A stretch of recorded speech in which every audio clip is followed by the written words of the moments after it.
নমস্কার বন্ধুরা, আপনাদের সকলকে স্বাগত জানিয়ে আজকের ভিডিওটি আমি শুরু করছি। সামনেই কৃষ্ণ জন্মাষ্টমী বা কৃষ্ণ জন্ম মহোৎসব। আমার ফেসবুক এবং ইউটিউব পরিবারের অনেক বন্ধুই আমাকে কৃষ্ণ জন্মাষ্টমী কিভাবে পালন করব কিংবা তার খুঁটিনাটি সম্পর্কে নানান প্রশ্ন করেছেন। যেমন এই ধরুন, কৃষ্ণ জন্মাষ্টমীর সময় কখন, দাদা কি কি দিয়ে অভিষেক করাও, কিংবা পুজো পদ্ধতি সম্পর্কে আমাদেরকে একটু হেল্প করো। তো এক্ষেত্রে আমি প্রথমেই বলে রাখি, আমি কিন্তু বিশাল জ্ঞানী মানুষ নই, দোষ ত্রুটি আমারও থাকতে পারে।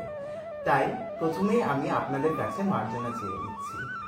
আমি নিজে কি করব সেইটুকুই আমি আপনাদের সাথে ভাগ করে নিচ্ছি। বাদ বাকি আপনাদের গুরুবারের নিয়ম কিরকম কিংবা গুরু পরম্পরা কিরকম সেইটা হিসাবে আপনি আপনাদের বাড়িতে জন্মাষ্টমী পালন করবেন। প্রথমেই আসি জন্মাষ্টমীর সময় নিয়ে।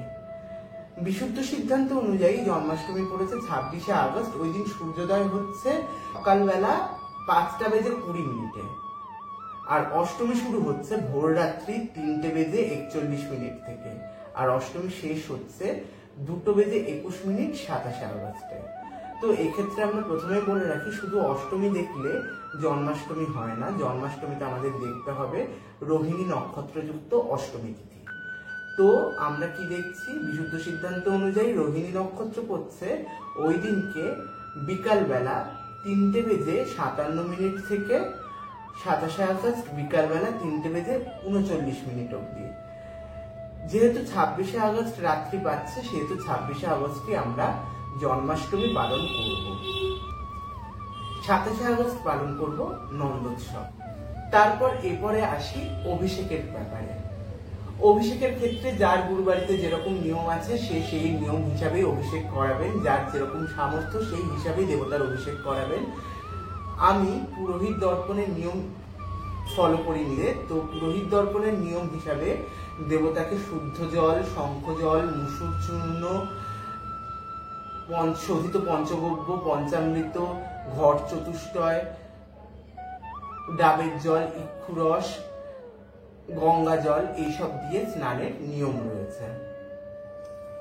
যার যেরকম সামর্থ্য সেই হিসাবে আপনারা দেবতার অভিষেক করাবেন। একটাই জিনিস মাথায় রাখবেন, অভিষেকের দ্রব্যাদির মধ্যে অবশ্যই তুলসী দেবেন।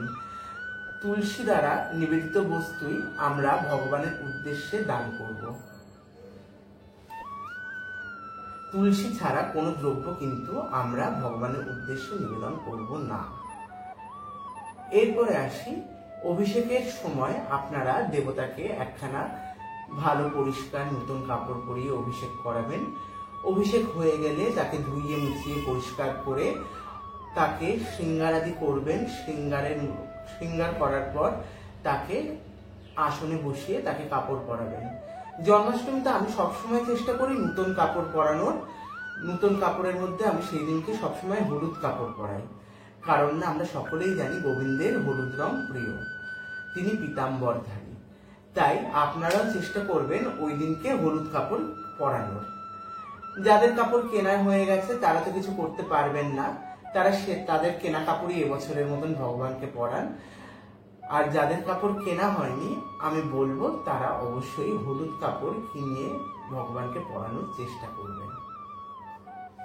ভগবানের শৃঙ্গার শেষ হয়ে গেলে ভগবানের পুজো করবেন। ভগবানের পুজোর ক্ষেত্রে আপনার যার যেরকম সামর্থ্য, পঞ্চপ্রচার, দশপ্রচার কি ষোড়শোপচারে দেবতার অর্চনা করবেন।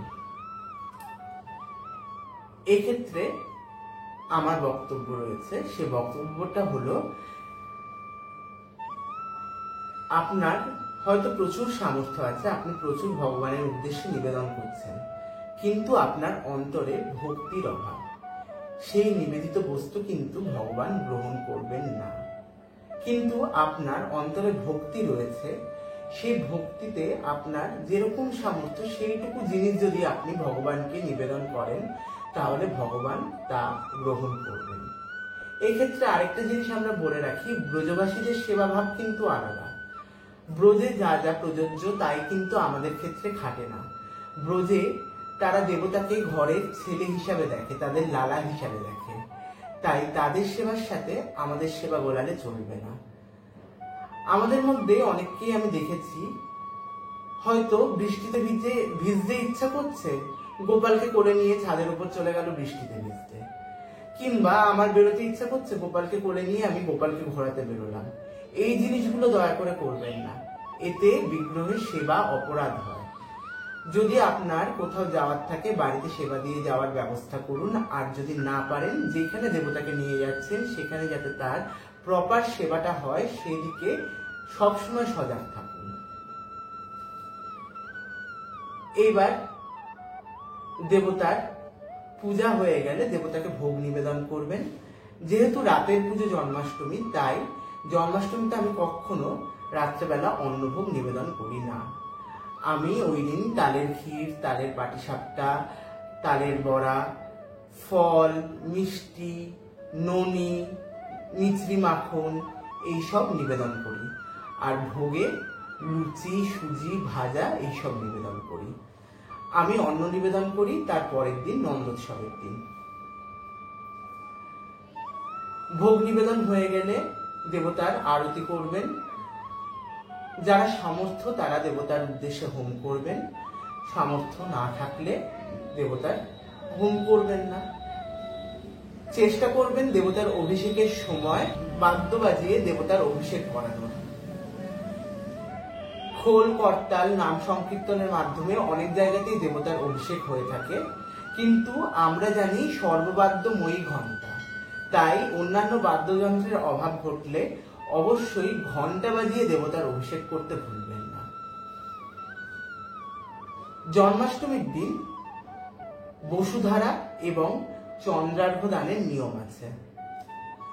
বসুধারা দানের সময় আপনাদের পরিবারের যে বয়োজ্যেষ্ঠ তার নাভির বরাবর সমান্তরাল রেখা কেটে তার তলায় সিঁদুর, হলুদ, চন্দনের ফোঁটা দিয়ে সেখান থেকে ঘৃতধারা দান করবেন। ওই দিনকে মা ষষ্ঠী এবং চেদিরাজের পূজারও নিয়ম আছে, গন্ধপুষ্প অবশ্যই পূজা করবেন। এর পরের দিন নন্দোৎসব, সকালবেলা উঠে দেবতাদের নিত্য পূজা অর্চনা করে তারপরে আমি ওই দিনকে দুপুরবেলা অন্নভোগ নিবেদন করি। এই গেল পুরো আমার জন্মাষ্টমীর শিডিউল, পুরোটাই আমি আপনাদের সাথে ভাগ করে নিলাম। আমি আবারও বলছি, আমি যেরকম নিজে করি সেই জিনিসটাই আমি আপনাদের সাথে ভাগ করলাম। আপনারা কে কিরকম ভাবে করেন জন্মাষ্টমী পালন সেটা অবশ্যই নিচের কমেন্ট বক্সে জানাবেন। আর যদি আমার বক্তব্যের কোনো ভুল ত্রুটি থেকে থাকে অবশ্যই আমার মার্জনা করবেন। সবাই ভালো থাকবেন, সুস্থ থাকবেন এবং আমার সাথে থাকবেন। নমস্কার। আজ এখানেই আমি আমার বক্তব্য শেষ করছি।